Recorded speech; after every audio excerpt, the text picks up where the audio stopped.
Welcome to a world tour of Parsi, German, French, Indian and Hollywood destinations. Today's show takes you around the world in 30 minutes and brings you back to Chennai, the hub of all activity. So put away your extra baggage and get comfy as we take flight.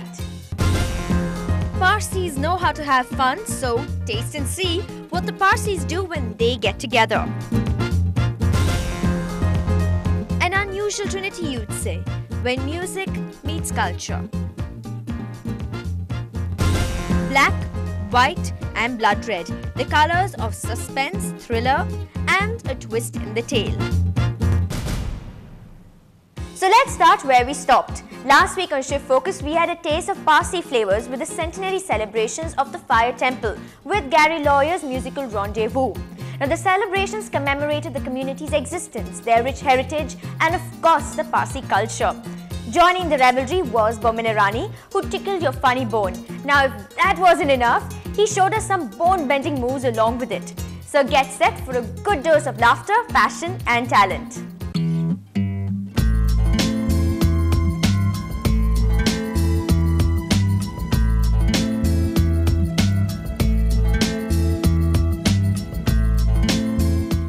Tuesday last week marked the end of the centenary celebration of Chennai's only Parsi fire temple, and the Jal Feroz Clubwala Hall in Royapuram was buzzing with activity.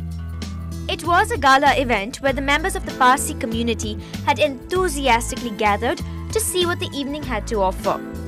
Present on the occasion was none other than Mr. Versatility himself, Boman Irani.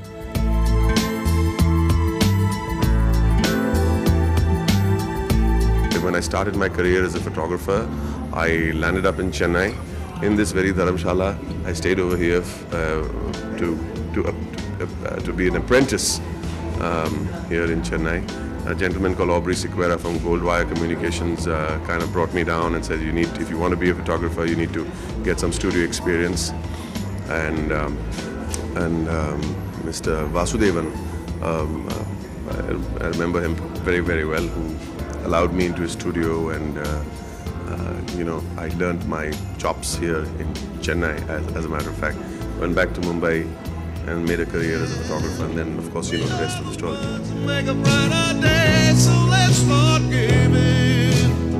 From a chips shop owner to a well-renowned film personality, Boman Irani has come a long way. And for those of you who know him only as a gifted actor, y'all are in for a pleasant surprise.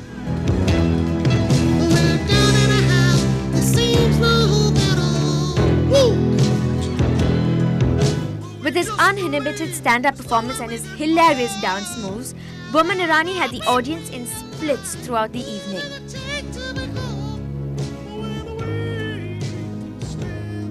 When my father, he's 94 years old and he is the oldest Parsi member, and one of his wishes were that Boman Irani comes, and oh, he was thrilled that Boman Irani came.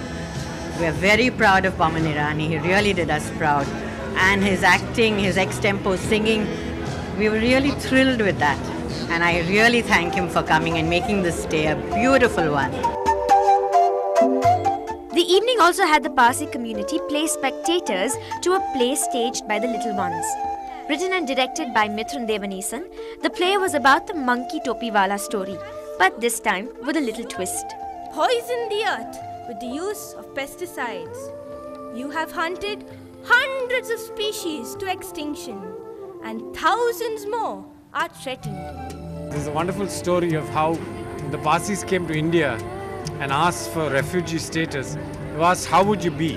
And the leader of the Parsis took a spoon of sugar and dissolved it in a bowl of milk and said, this is how we will be.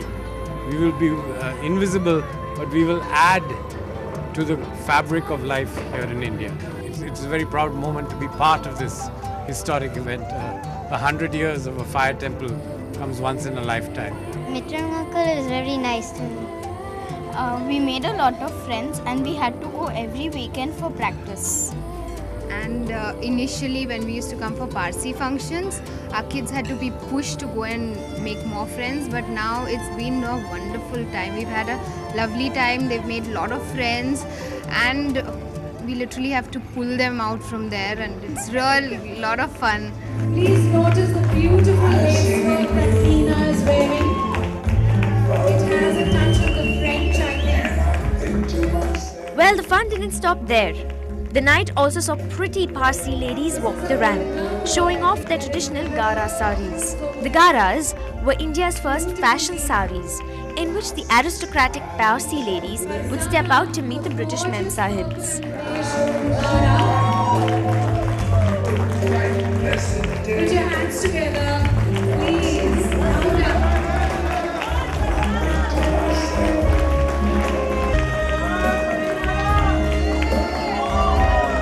The Gara sari is a very, very traditional Parsi sari, which are typically hand embroidered over satin of rich colors like purples, reds, greens, blues and other shades. And they have been handed down generations from great-grandmother to grandmother to daughter and so on. So that's why it has all the more value, and we especially treasure these Garas. And there are various kinds. You can get them like the one I've got on right now. It's got completely flower embroidery on the pallo, as you can see, and you have other designs going as far back as Chinese designs and some floral designs like of a spider kind. You also have what is known in Parsi as kada papeta, which are like onions and potatoes. So you have those designs as well. So there are a variety of garas you can get.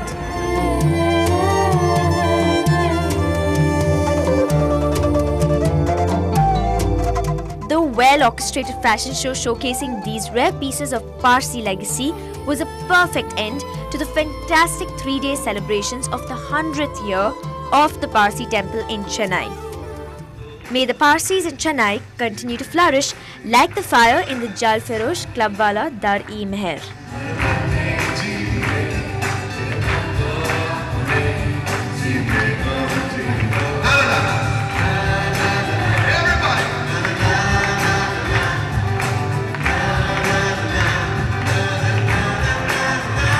Interestingly, Parsis, as small a number as they have put themselves on the global map.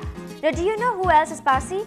Well, Freddie Mercury, Dadabhai Naoroji, the Tatas, John Abraham. Well, I could keep going on. But time for us to take a quick break. But if you have more names to add to that accomplished list of Parsis, then email them to me on feedback@ndtv-hindu.com.